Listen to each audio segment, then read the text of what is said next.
dua, aduh pusing, pala otak, pala Barbie pusing, bolak-balik, maju, mundur, maju, mundur, maju, mundur, maju, mundur. Anjay, pusing banget coy.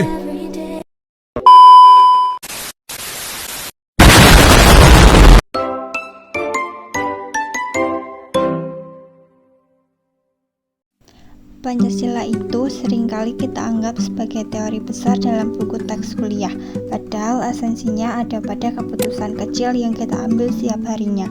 Halo, saya Eva Alasaningsih. Hari ini saya mau mengajak kamu melihat bagaimana nilai-nilai Pancasila hidup dalam keseharian saya. Sila pertama mengajarkan bahwa moralitas seorang mahasiswa berakar dari hubungannya dengan Sang Pencipta. Detik pertama setelah saya membuka mata adalah waktu terbaik untuk bersyukur atas kesempatan hidup yang masih diberikan. Doa pagi ini adalah janji kecil saya kepada Tuhan untuk menjalani hari ini dengan jujur, bertanggung jawab, dan tidak menyia-nyiakan kesempatan belajar yang saya miliki. Sila kedua menyatakan bahwa memanusiakan manusia bisa dimulai dari pekarangan rumah kita sendiri.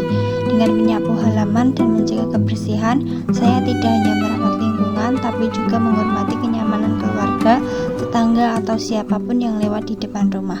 Tindakan sederhana ini adalah bentuk kepekaan sosial bahwa kenyamanan hidup bersama harus diusahakan dari tangan kita sendiri. Setiap rute perjalanan yang saya pilih di Maps pagi ini bukan sekedar petunjuk jalan menuju kampus, melainkan simbol dari arah dan tujuan saya sebagai seorang penuntut ilmu. Perjalanan menuju kampus Universitas Sapienpati hari ini akan menjadi ruang bagi saya untuk mempraktekkan nilai-nilai Pancasila secara nyata. Mari ikuti satu hari perjalanan saya, di mana teori di ruang kelas akan mewujud dalam tindakan sederhana sehari-hari.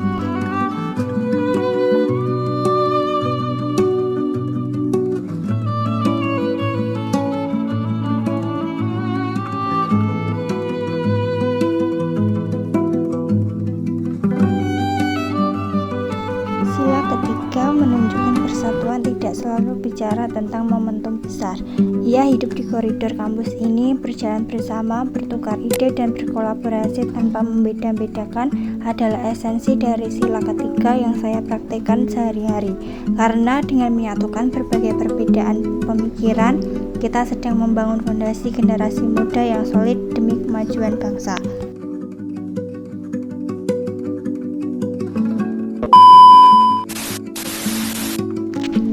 Implementasi dari sila keempat bisa kita temukan lewat cara kita menghargai pendapat orang lain saat berdiskusi.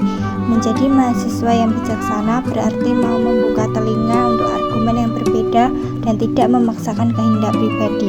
Karena ilmu pengetahuan akan berkembang lebih kaya ketika kita mau saling bertukar ide dengan cara yang cerdas dan demokratis.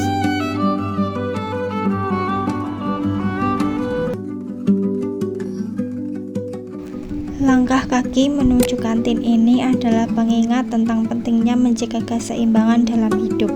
Sebagai mahasiswa, kita punya kewajiban untuk belajar dengan sungguh-sungguh. Namun, memberikan hak bagi tubuh untuk beristirahat dan menikmati fasilitas kampus dengan tertib juga merupakan bagian dari keadilan untuk diri sendiri. Memenuhi kewajiban dan menghargai hak adalah kunci menjadi mahasiswa yang berkarakter.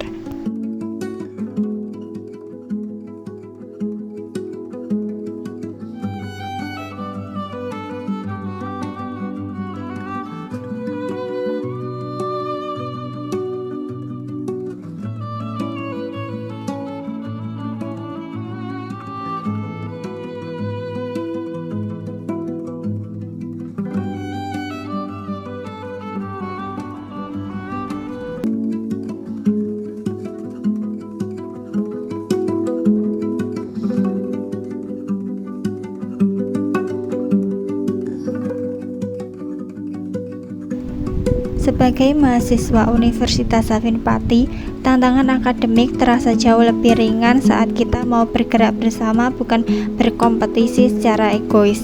Mempersiapkan materi kuliah bersama satu teman, lalu meluas menjadi belajar kelompok dengan banyak kepala, mengajarkan saya arti solidaritas.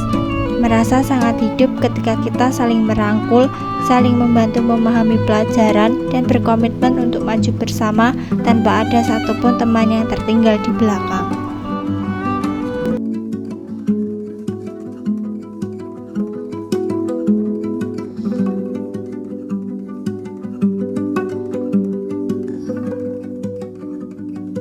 Langkah turun tangga ini menandai akhir dari aktivitas perkuliahan saya hari ini, tetapi sekaligus menjadi awal untuk terus konsisten di hari esok. Melalui tindakan-tindakan sederhana yang sudah kita lihat bersama, saya belajar bahwa Pancasila bukan sekedar hafalan teori untuk lulus ujian akademis, ia menjadi kompas hidup. Mengamalkan Pancasila tidak harus dimulai dari hal-hal besar, namun semua berawal dari niat dan konsistensi diri kita sendiri.